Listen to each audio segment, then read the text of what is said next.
Thank you very much, Petra, and I would like to thank the organizers for the invitation. The challenge of having anything at the last period of the day in a meeting is a challenge already. So we will try to do this as interactive as possible.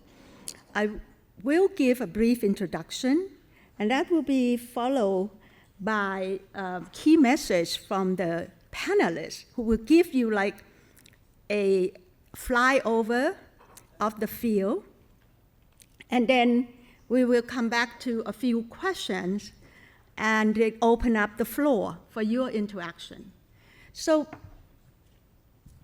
one of the things about micronutrients is that the story begins, that I would like to have the first slide. Once upon a time, this is not a bedtime story, it is a century ago. Next, please. Next slide. Thank you. Oh, I can do it myself. Thank you very much. So sorry, it's the jet lag, forgive me. When the vitamins being discovered and minerals, there's also all these essential functions in early 20th century.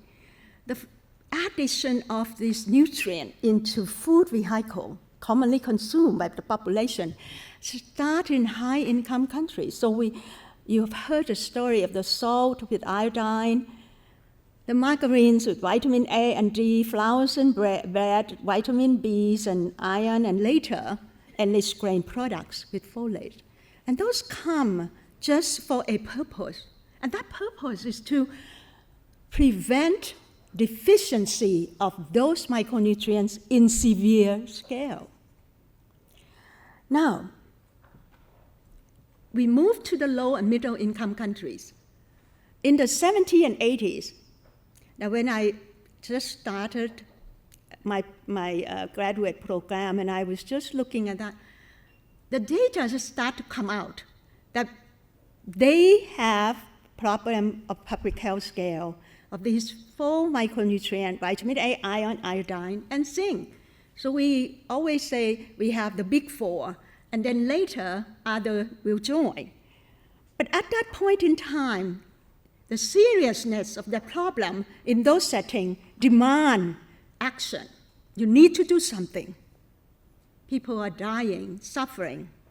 And in the Lancet series in 2008 and 2013, and of course we have the privilege of having one of the lead author with us, who say that fortification has a role to play. It is something that could work on a nutrition-specific intervention.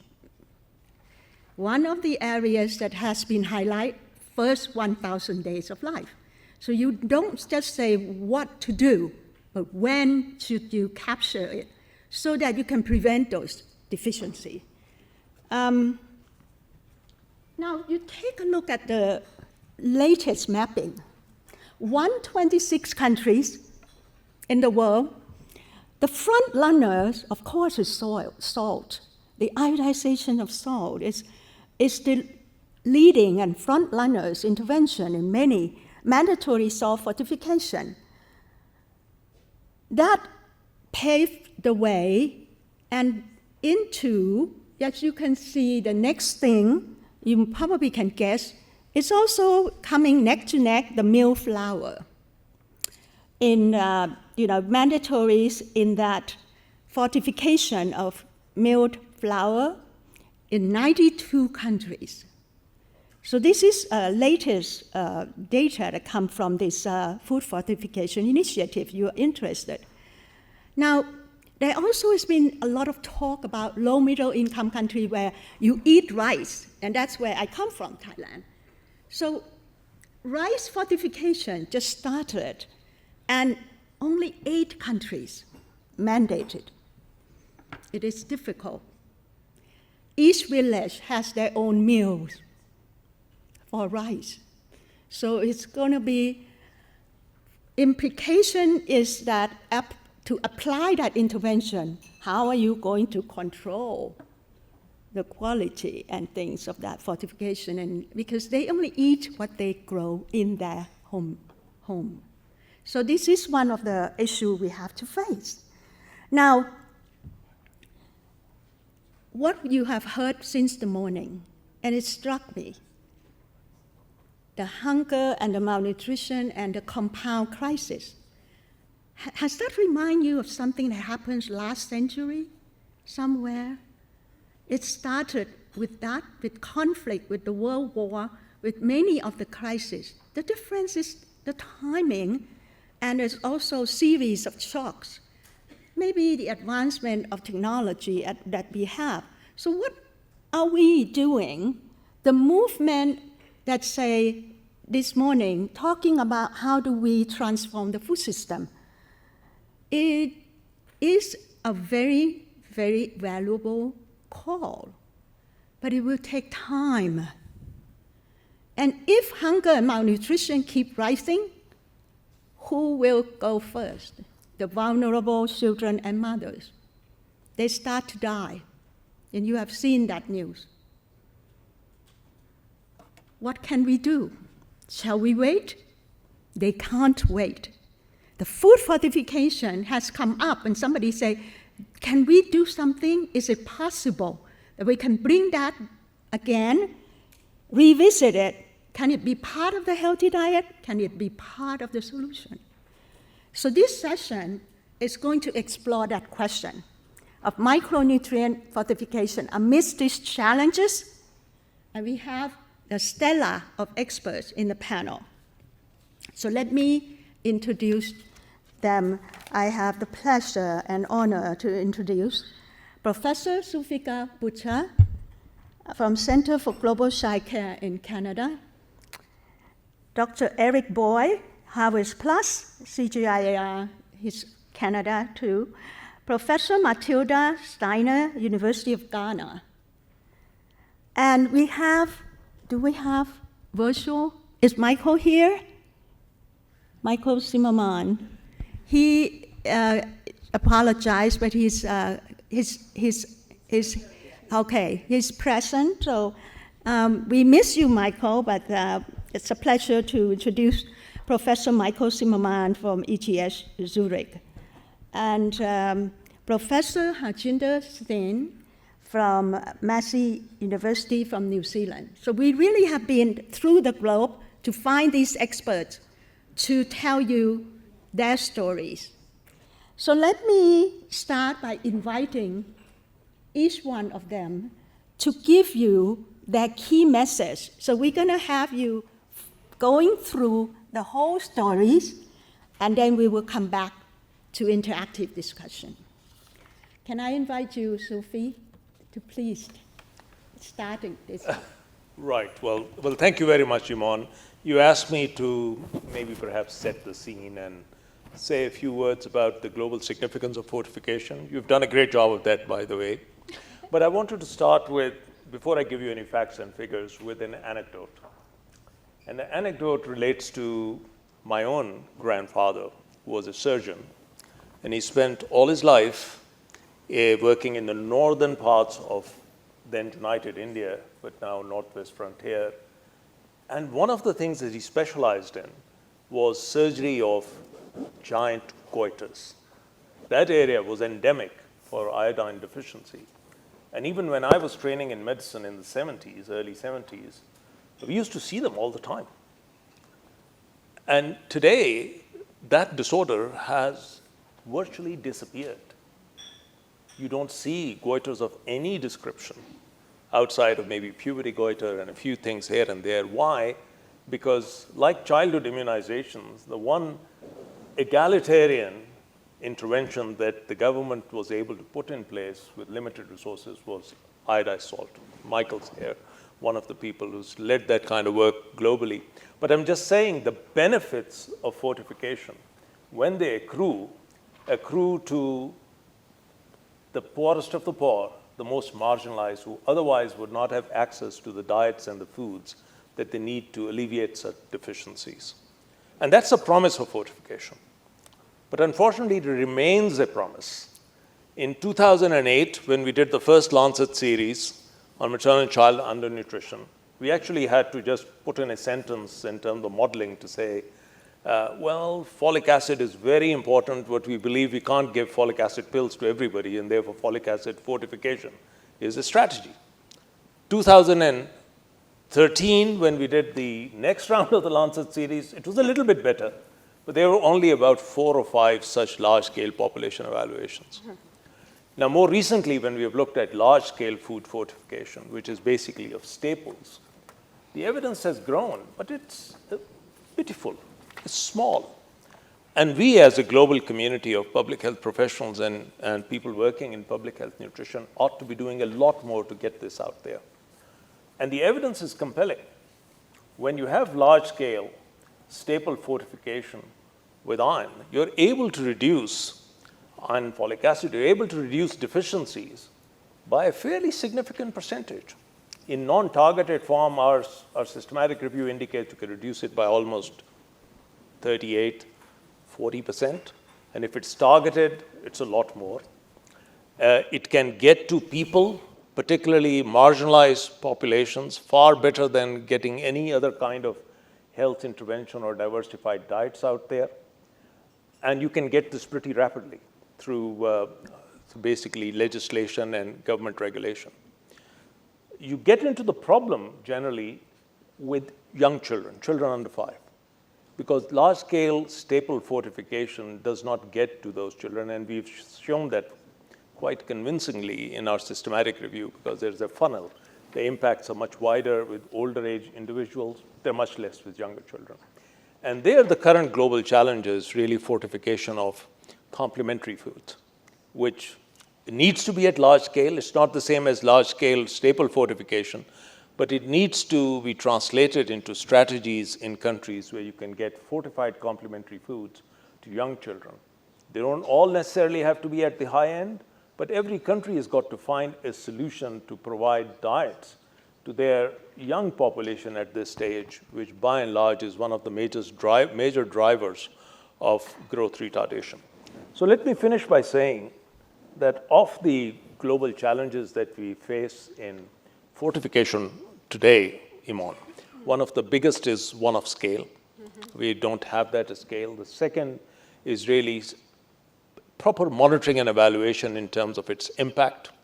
And the third is finding better, more comprehensive strategies for fortifying with multiple nutrients. And I believe Michael will talk a little bit more about some of the downsides of what we need to try and avoid. So thank you. Thank you very much. Okay, so now that we have heard the significance of why, we also need to know how. So Erick, your message to give us. We're going to ask me how we're going to do what Zulfi was saying. So an overview of biofortification could include all the different modalities of biofortification: genetic engineering, agronomic manipulation, or selective plant breeding. I am better acquainted with selective plant breeding, and that's what I am going to provide an overview for. So selective plant breeding, biofortification by selective plant breeding has existed since 1993, more or less. So in those 20 years, the initiative has focused on 3 micronutrients: iron, zinc, the invisible deficiencies. And because they are invisible, there has been little progress really in the world in preventing these deficiencies. And the third nutrient that biofortification focuses on is provitamin A carotenoids. And it focuses also on the staple crops that poor people in rural environments, subsistence, agriculture, farming households, consume as the main source of their daily sustenance. In those 20 years, together with the consultative international agricultural research group partners, and national agriculture research centers, Harvest Plus has released, that means put in the market as public goods, around 300 different varieties of 7 different crops in more than 25 countries altogether. This means that around last year's count was 60 million households in rural environments are producing and consuming one or more of these biofortified varieties. Now, I think that by definition, biofortification is a complement to large-scale food fortification because it is meant to be accessible to the populations that don't always have access to prepackaged, fortified, processed foods. And as that, it is encouraging to know that 60 million people have access to these crops. Now, the future is really having several of these higher nutrient density crops in the same dishes, in the same households, because each crop brings 1 or 2 micronutrients, zinc and iron or vitamin A. But if you have 2 or 3 foods that contain higher amounts of these nutrients, then you really have a positive impact on the nutrient density of the staple foods that people are eating within what would be a more health-promoting environment. And so the current status is encouraging. There's still a lot more to do with promoting and scaling up biofortified crops and in putting together different crop combinations that will result in really more health-promoting diets in these countries. Thank you. Thank you very much. And of course, I attended Harvest Plus session when it started. At that point in time, we were saying the agriculture people was not interested in nutrition. They was interested in yield. And they was saying, what are we trying to do? And it takes 20 years to bring us here. So everything that has to do with this system does not come overnight. So we're learning and keep learning. Now we have to come back to reality that all this science and all the good program, all the good wishes, from the country ends, how do they receive this? What is the issues and agenda at a country level or community that could take this forward? So it's my pleasure to invite Professor Matilda Steiner from University of Ghana to tell us from her experience. Can you share with us some of the things that has to do with fortification or biofortification? Thank you very much. When you look at the status quo in Ghana and then the sub-region, you see that the diet quality, and when I talk of diet, I mean food and beverages that the population are consuming at the local level, they are of poor quality. Why am I saying so? Because of lack of education, knowledge about the various foods, and then also foods that are fortified. Even the fruits and vegetables that are rich in the micronutrients, most of them do not have it. They cannot afford it. So recently we are having a program where we are educating the general population within the community level. And we are seeing that, yes, lack of knowledge is the main key. And then also when you see what is going on, most of the families, the man in the culture, man is the main person. If you get the man on board, then the education can go down to the entire family. But most of the time, the men are segregated and it is just the women and then the rest of the family. But then getting the men on board is a key to get this problem solved. And then we also saw that some of the foods that are fortified, for example, my colleague mentioned iodine in salt. Yes, we've tried iodized salt in Ghana, but because we wind salt, the iodized salt is expensive. So most of them cannot afford it, so they are going in for the uniodized salt, that is the rock salt, and that is what they are using. But then, if you take northern Ghana, for example, we did some work recently, and we saw that at least the iodine status has increased. What happened is because they can't afford a lot of fish and meat, they are using a lot of the Maggi cube, the shrimp Maggi, that has been fortified to prepare their food. So we saw that because of that, iodine status has improved in the community. So it is important for us also to understand the vehicle for the fortificant. It shouldn't just be anything. We should understand the culture, the food system. In fact, the food system, the drivers of the food system has failed the communities. You know, it has failed it. So we have a lot of food waste and losses. But if we understand the grassroots problem at the community level, bearing in mind the sociocultural context, then we can make a way when it comes to fortification. It is not everything that we can fortify. Because even we fortify some goods, for example, the Nestlé Cerelac has been fortified. We use it to feed some children. We saw improvement. But what happened? Once it was taken over, they are complaining it's too expensive. They can't afford. So we really need to go down and understand the situation within the community level. And then buttress that with education. And I also see that private-public partnership. And when I talk of private, I'm talking of all the civil society, all the NGOs, everybody coming together. Because in Ghana, and then elsewhere in the sub-region, we are seeing a number of duplication of efforts. So we need to break these silos and work together in unison.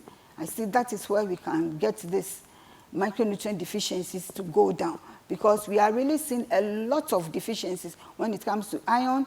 We are seeing the outcome from folic acid deficiency. Ghana, we are seeing a lot of spinal bifida and neural tube defects. I have a PhD student who is working on it, and the situation is horrible when you go across the country. So we need to harness our efforts and understand what is going on, because there's a lot of superstition also attached to some of these things. So all those things, education is the key to impact the people with the knowledge, and also let the man who is the head of the family also understand. Because if they don't understand, then they will tell the woman, don't use this thing in cooking for me. So it is important that we hit hard and look at things holistically, where the man is also part of the education. Thank you. Thank you very much, Matilda. It's very important to learn from that. And we can't do this work without science. We can't do this work without proper research to guide our way. So our next panelist, Professor Michael Zimmermann, who have been working on this for years, I would like to invite him to share with us what he sees as the priority and the issues we should take up. Michael, welcome. You have the floor, please. Okay.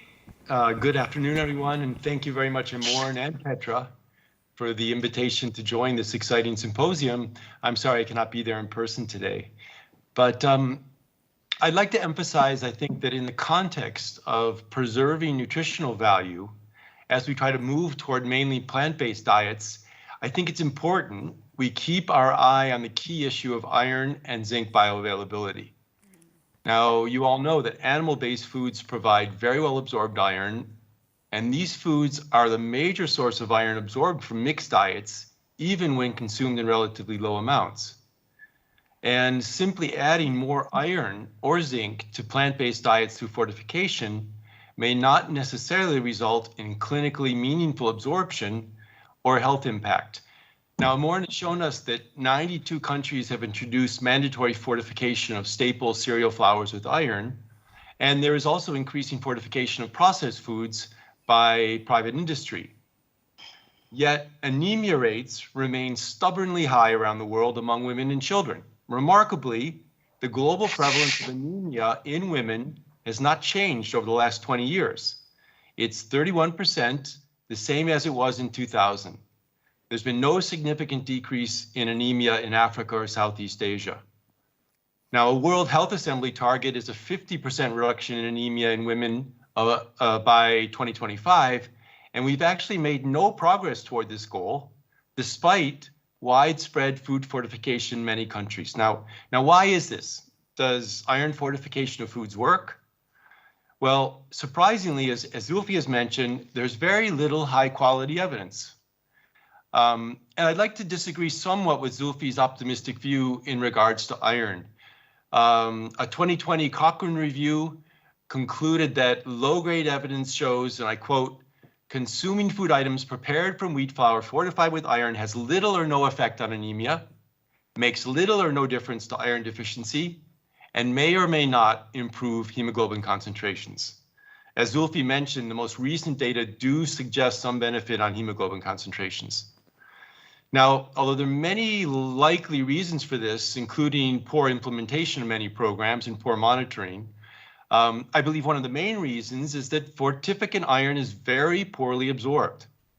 And it's not only because of the high phytate and sometimes high polyphenol content of plant-based diets, but it's also because of the high infection burden in these countries, which increases circulating hepcidin and blocks iron absorption from the gut. Absorption of iron fortificants from plant-based diets is typically less than 5%, maybe as low as 1%, meaning that more than 95% of our added iron is simply excreted in the stool. Now, you also need to remember that nutritional iron and zinc deficiency in many low-income countries is not necessarily due to a lack of iron and zinc, but a lack of bioavailable iron and zinc. And native diets actually provide fairly reasonably high amounts of these nutrients. I mean, a good example of this is in rural Morocco, where I've worked for many years, where iron deficiency anemia affects about 40% of children. And yet when you look at daily iron intake from the native wheat flour-based diet, it's around 9 to 12 milligrams per day, easily covering their iron requirement.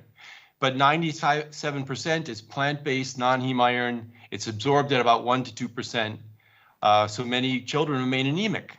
Now, does it make sense to fortify wheat flour in such a setting?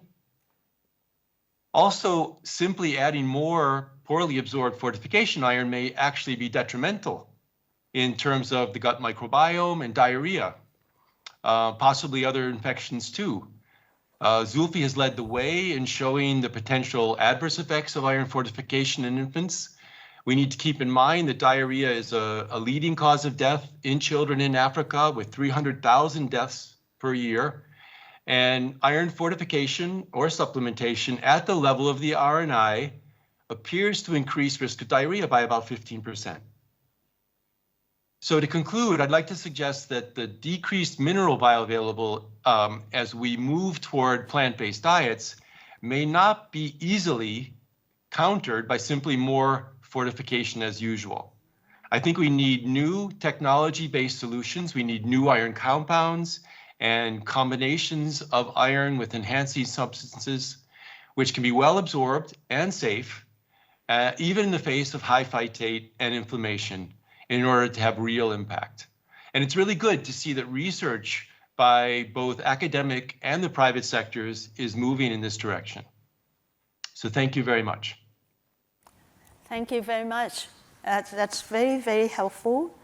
And it also reminds me, Michael, that there is ongoing the debate about animal food source or plant-based, and the world is swinging in many areas to, of course, plant-based is good for the planet. But there are certain settings where they don't have even enough of animal foods to cover their needs of micronutrients. Children need to grow, mothers need to bear healthy children, and quality breast milk and all the others. We have to come back to the truth that it's not going to be one size fits all. So here from the panel, we now, from Michael, I also would like to invite Professor Harjinder Singh to give us some more key message that has to do with how do we move forward with the technology that could help us better, please. Thank you very much, Matilda. Emorn, just building on from Michael, just give you a bit of food science perspective, food technology and food science perspective. Of course, the role of fortification is to deliver micronutrients. But from food technology perspective, we need to make sure that that delivery is producing a food that's acceptable to the consumer, and the micronutrient that's being added is actually having an effect. So it's bioavailable, it's efficacious. So that's kind of key challenges from food science and food technology point of view. So in a way, we need to be very careful about food format that's being selected, especially the food metrics, moving from animal-based foods to more plant-based diets. Of course, the metrics changes quite a lot, and the implications of having anti-nutrition factors within plant-based foods could have quite a big impact on bioavailability of some of these micronutrients. Probably the most critical one is the type of fortificant that we develop or we use in these trials. In fact, this is one of the biggest challenges we know to develop stable forms of micronutrients. There are two problems. One is instability of vitamins. We know that some of the vitamins, A and C, for example, are sensitive to pretty much everything. Light, heat, oxygen, chemical interactions. So it becomes extremely challenging to stabilize those vitamins in food formulations. Then on the mineral side, the big challenge is the reactivity of these, especially iron and zinc. Iron obviously being a huge problem. So adding something like iron will almost always cause some undesirable changes in food, sensory characteristics, physical changes, color changes, protein precipitation, lipid oxidation.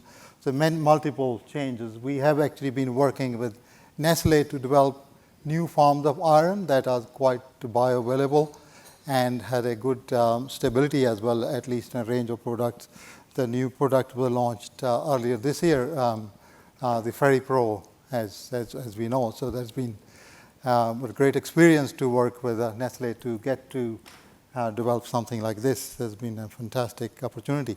The other thing is food metrics, because as we understand more about the impact of food structure and food metrics on delivery of micronutrients and macronutrients to some extent, that understanding the impact of that on rate of absorption of micronutrients and actually the bioavailability becomes extremely critical for the future to know. The role of anti-nutritional factors, phytates and tannins, and how they interact with digestion products, and not only the anti-nutrition factors, but some of the digestion products of protein or lipids, for example. Fatty acids will interact with iron and calcium, and the products of some of the peptides produced will interact with minerals, so they have an impact on bioavailability. It can be positive, it can be negative, so we've been doing that kind of work for a number of years now, the impact of food metrics on bioavailability and absorption of nutrients. So one of the technology, of course, is nanotechnology that has been used, and there's huge amount of studies of using various form of nano-based techniques, nano-emulsions, liposomes, nanogels, nanoparticles, techniques to come up with new solutions to micronutrient delivery. The problem there, of course, is these are very expensive and very difficult to implement at a large scale, and a lot more work need to be done to understand the digestion behavior of these delivery systems. Obviously, the metrics around it can cause problems, and also the bioavailability in human studies. So overall, and the safety, of course, the nanoparticles is still in question, a lot more to be done. But if we can overcome some of those problems and have a food-based nano systems, then we may be able to overcome some of the bioavailability issues and some of the stability issues as well. So that's the challenge, I think, to have stable fortificants and right sort of food metrics, and that understanding of how they interact and proven through human clinical trials. That's sort of the next step for food science and nutrition. Thank you. Thank you. Thank you very much. I'm going to need to stand up because the jet lag has hit me, so I was supposed to be in bed at this time in Thailand, so kind of the biological clock just couldn't cope with that, but I want to try and, it looks to me the understanding in the field of micronutrient fortification has to also do with, with what we understand about the food itself, the matrix, the type of fortificant, so all those things and the process to keep it as quality as possible. But the main thing, we also need to know biology, the interaction. What we put in is like fighting each other. You talk of iron and zinc. When I was in school, it was saying, well, these two does not agree at times. And there are certain things in the diet that interact with it and make it less bioavailable. It was so many things we have to understand about when and who, and what is the need of them. Is this going to fulfill or is not going to do anything for mothers during lactation? For example, vitamin A during lactation. The requirement increased. Why?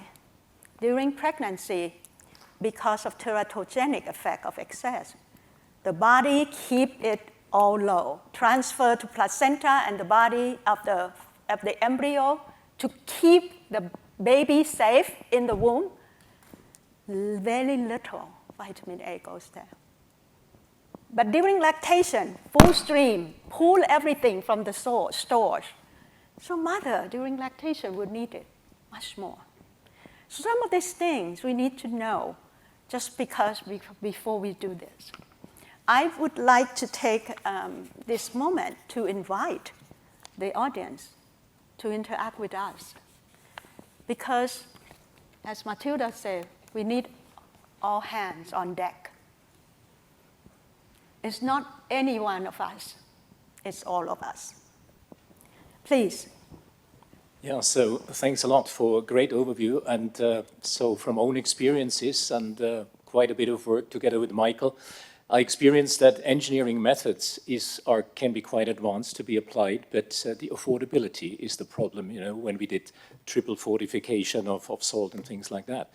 So my question is, because we heard in the morning about biofortification, we know that there has quite an advancement been in the past 20 years on genetic engineering.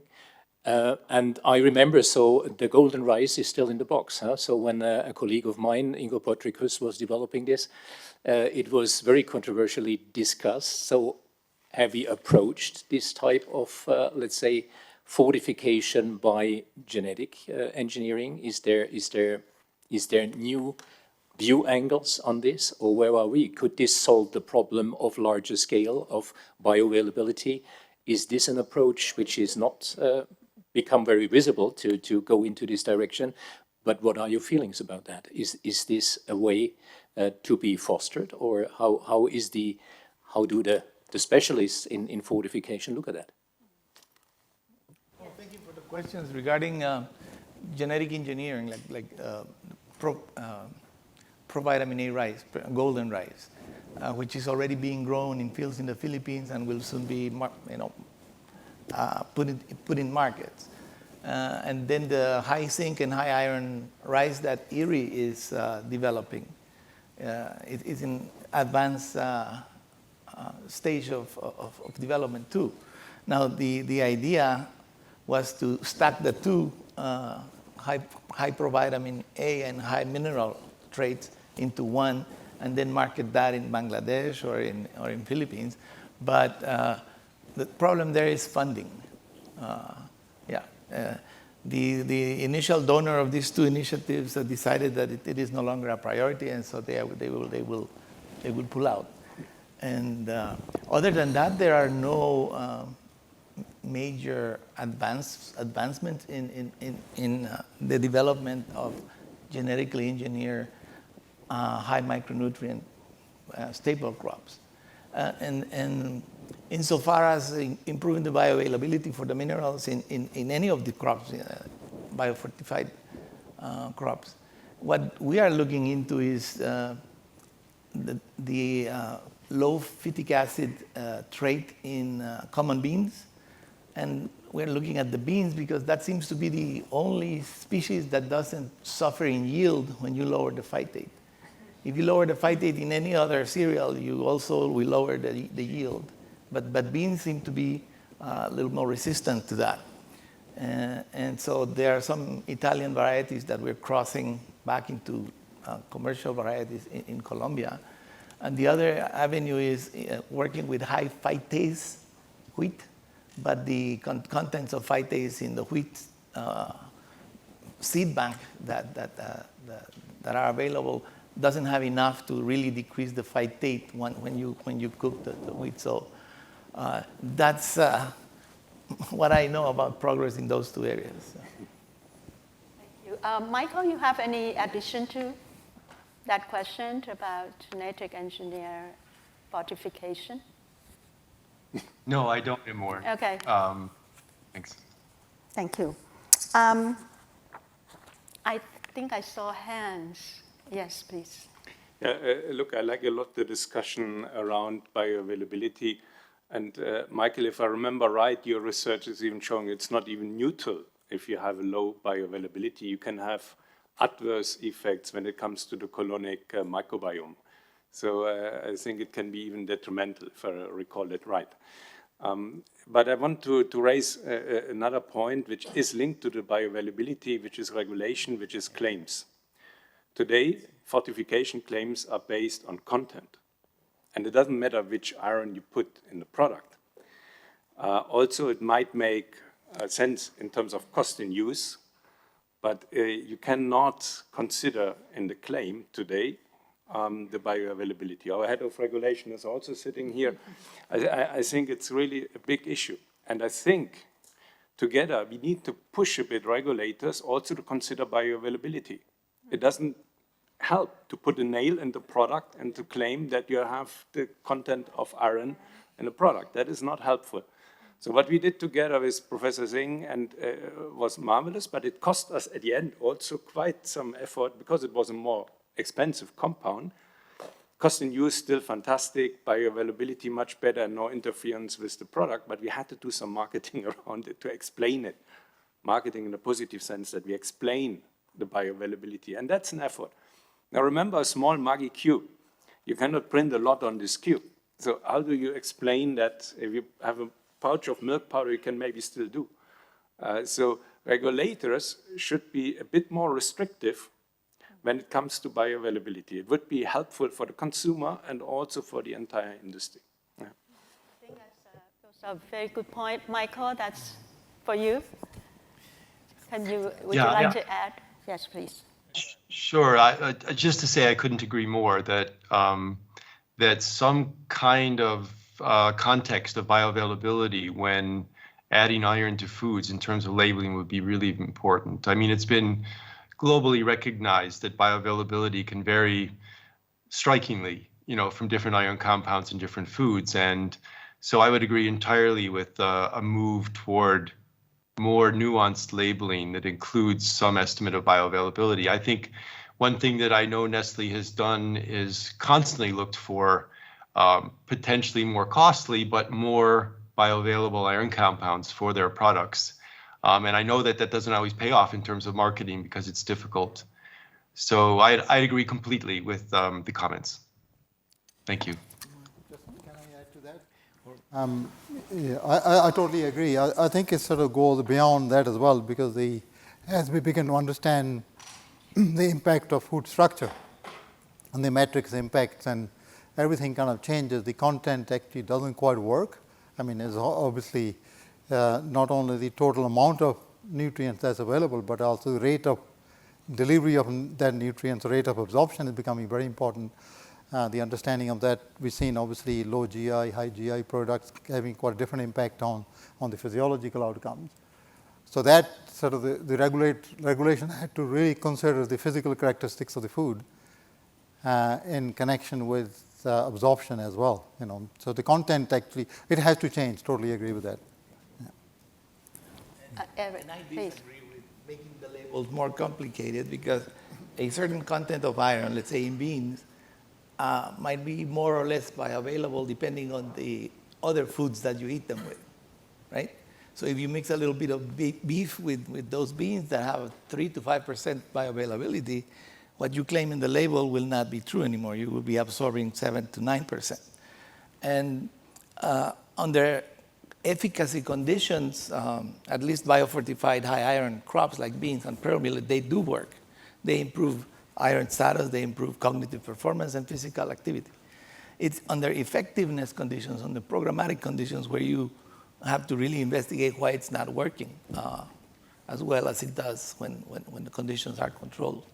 Yeah, so making the labels more complicated, I think, is just going to confuse people more. I'm not talking about making the label more complicated, but to have a claim where you have also some proof of bioavailability behind the claim. The claim might still be the same, but the conditions under which you can make the claim might change. And biofortified ingredients, often we tried, but they are sometimes more expensive. So the cost in use is not always favorable. Sometimes yes, but not always. It's very difficult to say it's a solution which fits every application. Cost in use is not always there. But this is the global challenge. This is why we are here. I mean, we have to find a solution to trying to get adequate micronutrient intakes into populations who need them most, irrespective of these challenges. I'll give you the example right now. 1/2 to 1/3 of Pakistan is underwater right now. 33 million people are displaced.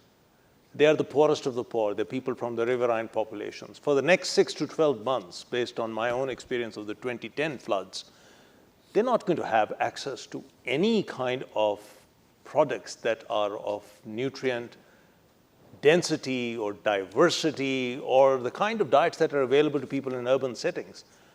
So we have no recourse but to come up with products that can be supplied and provided with adequate micronutrient intakes, particularly for women of reproductive age, for pregnant women, and for children. And that's where we need to move from a situation where we're forever waiting for the best. The best is the enemy of the good. We have products right now where we could be working towards lowering the amount of fortification, increasing the content in the matrix, in the food matrix of some of these products, and getting away from what Michael was alluding to, these nuances of adding additional things and calling them fortification. They are not. Micronutrient powders may be called home fortification, but that's not fortification. Fortification is where you add it to either staples or to add it to products that can be used to produce foods for children in need. So I mean, this was one of the reasons why I agreed to come, because I don't think we in public health, nutrition, and science can do it alone. With the iodine is working up north. The salt is not working. The salt is not working. And if we collected salts from various households, the storage alone is a problem. So we were seeing a lot till the Maggi fortified iodine came up, and then we saw the trends going down. So the situation is not one size fits all. Okay, yes. It's also show us that there's a lot of rooms for improvement from what we have, the large-scale food fortification, like also in Thailand, they use rock salt in many places. And so, Lindewe, guide us. Oh dear, I'm going to bring more complications. I'm interested in the Harvest Plus example because all this is about taking these pilots to scale. You gave us impressive numbers in terms of the reach. You have 25 countries, 60 million households. But what was your target? When will this pilot fly? You mentioned that the donor pulled out, but really with what you've done, this should be self-propelling now? What are the constraints? Okay, so the 60 million is what we counted directly in the 7 countries where we work. But the 300 varieties have been like released as a spillover effect into other 3 or 4 countries in the region. So Harvest Plus is in the scaling up phase right now, and the donors have already pulled out. So this and next year will be the last years of core donor funding. Now we are transitioning into the country actors implementing and continuing, consolidating the commercial and phase, the commercial phase of biofortified crops in each of those countries, yes. Private sector, NGOs, mainly, yeah. And some humanitarian agencies too, yeah. Well, please, the last 2 questions. So you go first, and then Professor John Taylor. So I just have a very short question to Michael. For years, on the development side, I've always been told chelated iron is the best bioavailable product, and I don't know how many products I myself gotten, formulated with that. So, and we were always shown tons of studies. Is that all wrong now?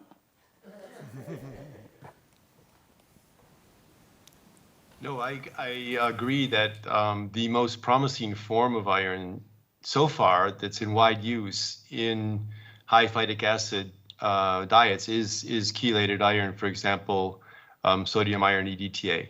And it is the recommended iron compound for fortifying high phytic acid-rich foods. So you're correct. Chelated iron is the most effective thing we have now to provide bioavailable iron in the face of high phytic acid. Yes, please. And that's the last question before we... Yes, so there's been a lot of discussion. It's John Taylor, University of Pretoria. There's been a lot of discussion on iron. I would like to listen to what the experts have to say about the bioavailability of provitamin A in biofortified foods such as provitamin A maize. Provitamin A. Yeah, so the bioconversion or bioefficacy of the provitamin A in maize, cassava, and sweet potato has been tested in humans. The ratio of beta-carotene to retinol from sweet potato is 1 to 13. In maize, it is 1 to 5. And in cassava, it is 1 to 4 or 5 molar ratio. So it's bioconvertible as tested in humans for all the 3 crops. The problem with provitamin A is the stability in storage. So for maize, it is really a killer. Yeah. Okay.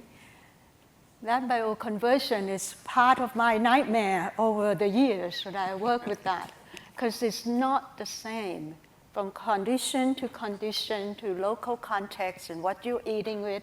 Are you going to cook it or eat it raw? Oh, tear your hair. Does you have fat with it? You cook with oil? My goodness, you keep looking at those fields and it's becoming, you need to know the whole landscape before you can conclude. And that's bioconversion factor is still, the verdict is still out.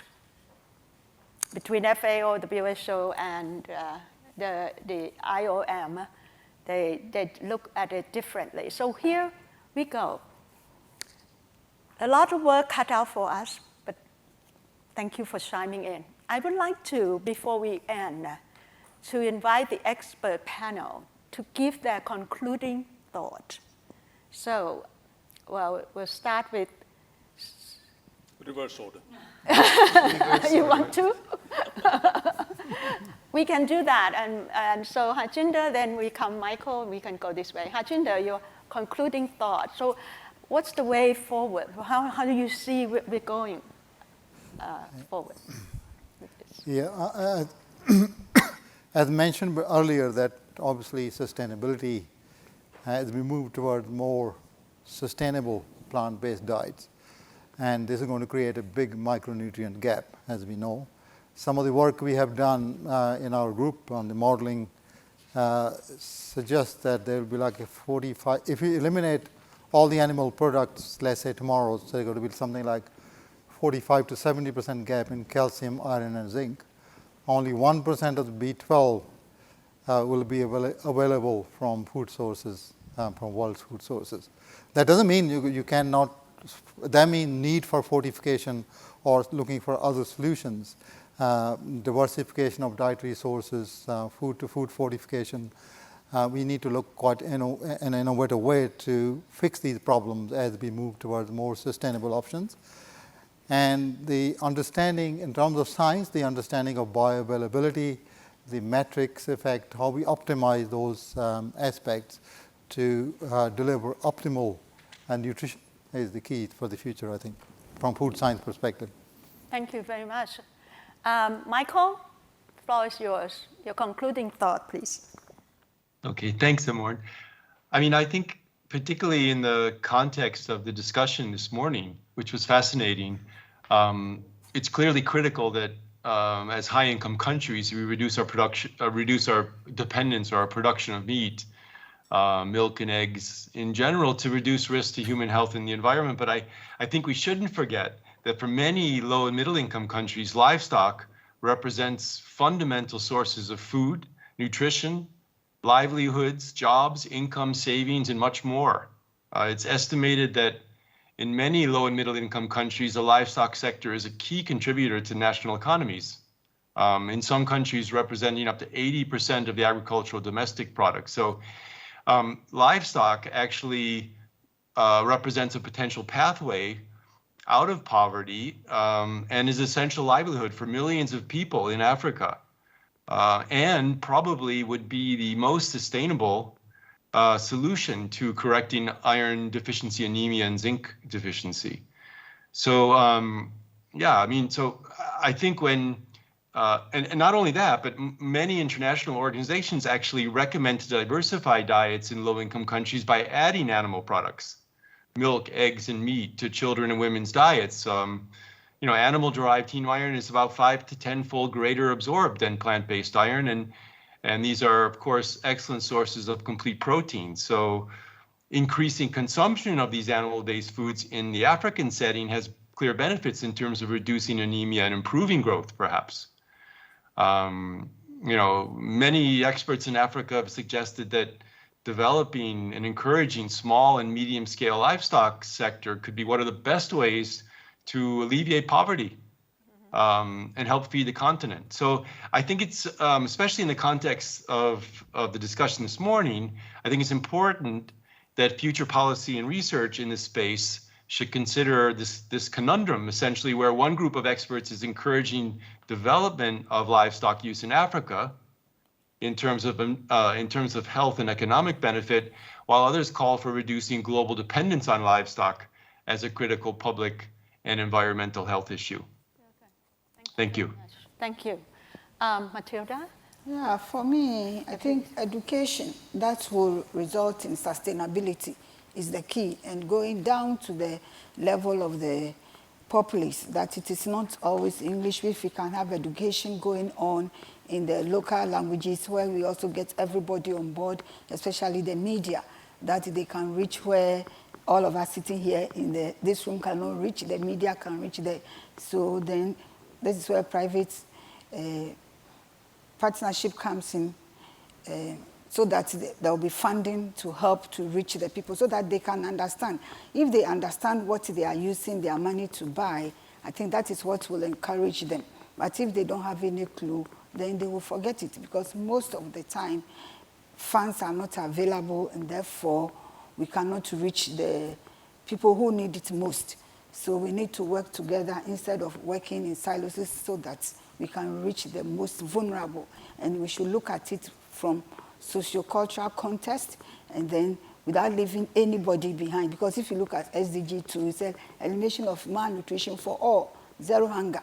So if we want to fortify, we want to eliminate zero hunger. So everybody across the life stages is important. So we shouldn't just isolate some and leave others. We should look at it totally so that we can have real zero hunger. SDG 2 will be achieved with all hands on deck. Thank you. Thank you very much. very much. Erick? Okay. So over the years, biofortification has been tested for bioavailability, efficacy, retention, et cetera, and all the evidence points to biofortification being efficacious when consumed as a staple crop for iron, zinc, and providing vitamin A. So following up on the question about the future implementation beyond pilot, I think that it is very important to make sure that the International Centers of Agricultural Research continue to consider and add nutrition as one of its core missions. So not only more yield, which means more carbohydrate in those plants, but also density, nutrient density within that increased yield. So that means that the CGIAR centers and the National Agricultural Research Centers have to keep up a dynamic pipeline of climate-smart, highly productive and nutritious varieties of the staple crops that they produce. And this is not, I mean, there is the risk that after a harvest plus disappears or becomes something different, that the centers will, stop doing that. They will just continue to breed for yield, and nutrition will again disappear. So that I think is one of the key messages. The second important thing for the future of biofortification is to start integrating indicators of coverage of biofortified crops in surveys in national nutrition or agriculture or food expenditures surveys, so that the coverage and utilization of these crops can be monitored over time, and then the coverage of fortification and biofortification can be mapped to avoid unnecessary overlaps. And that would be it. Thank you, Erick. Zulfi? So, almost the final word on this one. So I remain convinced that fortification, as I said, is a great leveler. It's a potential great leveler, just the same way as immunizations were to children and their survival a long time ago. The reason why I say that is very simple, is because of our experience with some commodities and some staples in reaching the poorest of the poor, people who are not being reached right now. The devil is in the detail as to how we do it. Now, we've certainly seen the technology, seen small case efficacy studies, we've even seen limited evidence around implementation. But what is really needed is to go from the N of 6 studies in 2013 to 12 studies in 2021, to what we really need to see as an exponential increase globally in terms of the use of fortification as a vehicle of reaching the poorest of the poor. And I'll leave you with one very specific, concrete reason for that.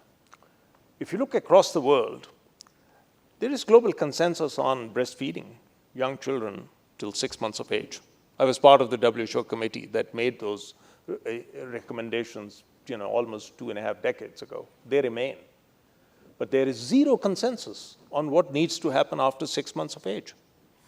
If you look at the reality of what we are seeing across DHS and multiple indicator cluster surveys of the association of growth and various food groups consumed by young children, there is absolute clarity that children are principally not consuming through home-available diets in the poorest countries any kind of balanced food that is associated with appropriate linear growth. Some of the worst growth performances that we see are in children who are continuing to get home-available foods and are breastfed. There is better growth in children who are receiving even alternative milks and other things. These data have been known for a very long time. Now, what is the way forward here? We can continue to argue for poverty alleviation strategies and to get diversified diets, better products onto food tables. It's not going to happen in the medium to short term. If there are 150 million children stunted every year under 5, and you look at just the cohorts that we add every year under 2, you're looking at a human capital deficit that's just going to grow and compound year after year after year. So something urgent needs to happen. And amongst the various tools that we have, fortification is an underutilized tool. It's a tool that needs to now move from not just large-scale fortification, biofortified foods, to perhaps industry partnering with public health nutrition folks in the development of products, just like we have for ready-to-use supplementary foods in low-income countries, locally manufactured products that can be of reasonable quality, reasonable level of fortification, within the safety parameters, but can be made available to those who need it most. There are in many countries now financing mechanisms available, conditional cash transfers that were not available before, that can pay for some of these commodities to get to the poorest of the poor. They can be Gavi-like mechanisms of getting immunization to the poorest children. We just have not done that for nutrition, and it's time that we did it. Thank you very much. And I